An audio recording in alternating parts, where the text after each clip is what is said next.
Warford updates with Mr. Warford updates with Mr. Warford updates with Mr. Warford. Hey, what's up? Welcome back to Updates with Mr. Warford. This is for my integrated social studies people. Okay, you've already probably seen, if you're checking Google Classroom, that I've uploaded the legislative branch or Congress comic strip, or how a bill becomes a law, comic strip, whatever it's titled in there. We're working on a comic strip to outline how a bill becomes a law. So just some reminders, some friendly reminders, and some things that over the years I've seen some students get tripped up on with this assignment. So number one, always check the scoring guide and the rubric. It tells you exactly what's required, exactly how many points it's worth. So if you don't check that, you're bound to miss some points somewhere. So make sure that we are checking that. Check the rubric, scoring guide. It should tell you everything you need to know. But some things to remind you about is, remember that you need to have an actual law, something you decide on, a hypothetical or fictional law that's going to get passed. Don't just use generalities. Don't just say, like, they're going to try to get this law passed. You're going to decide on an actual law, and you can make it based off of your own personal interests. You can make something up that you're reading about in the news.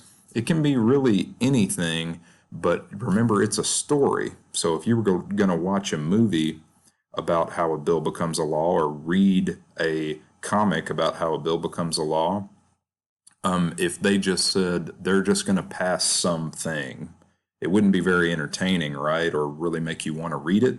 So I want you to actually make up a law that's going to go through this process of how a bill becomes a law.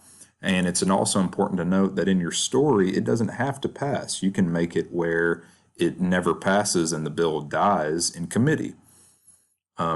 Speaking of committees, don't forget about the committee. You have to pick a committee that it would most likely go to. And we're going to go on a little more in-depth research on committees after this assignment. So it's okay if you don't know the ins and outs of committees, but I have attached a list of all the committees that exist in Congress.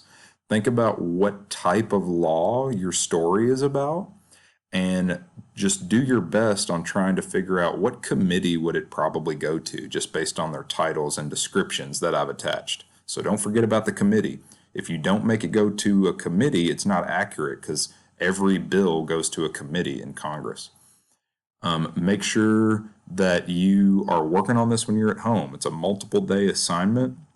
Remember, I've told you guys in class a million times, if you're doing distance learning and you're only working 2 out of the 5 days, you're going to get behind. So let's make sure that we work on the comic strip if we're at home. Also, if you're at school, we're going to work on it as well. And the last thing that I need you to know is that I put a template for a comic strip, like the boxes that you would see in a comic strip. I put a PDF file of that in Google Classroom.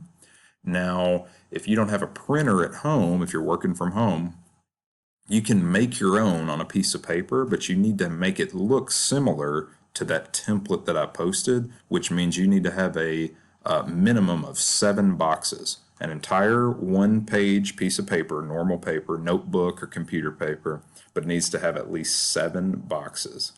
So you need to fill up 1 page with 7 boxes of a comic.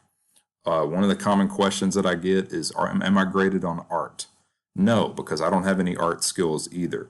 But if you're not trying to illustrate, if you're just writing a few words per box, and if somebody can't look at it and say, okay, this is how a bill becomes a law, you're not doing enough. Okay, so make sure that you are providing enough information, providing enough illustration that I understand the process.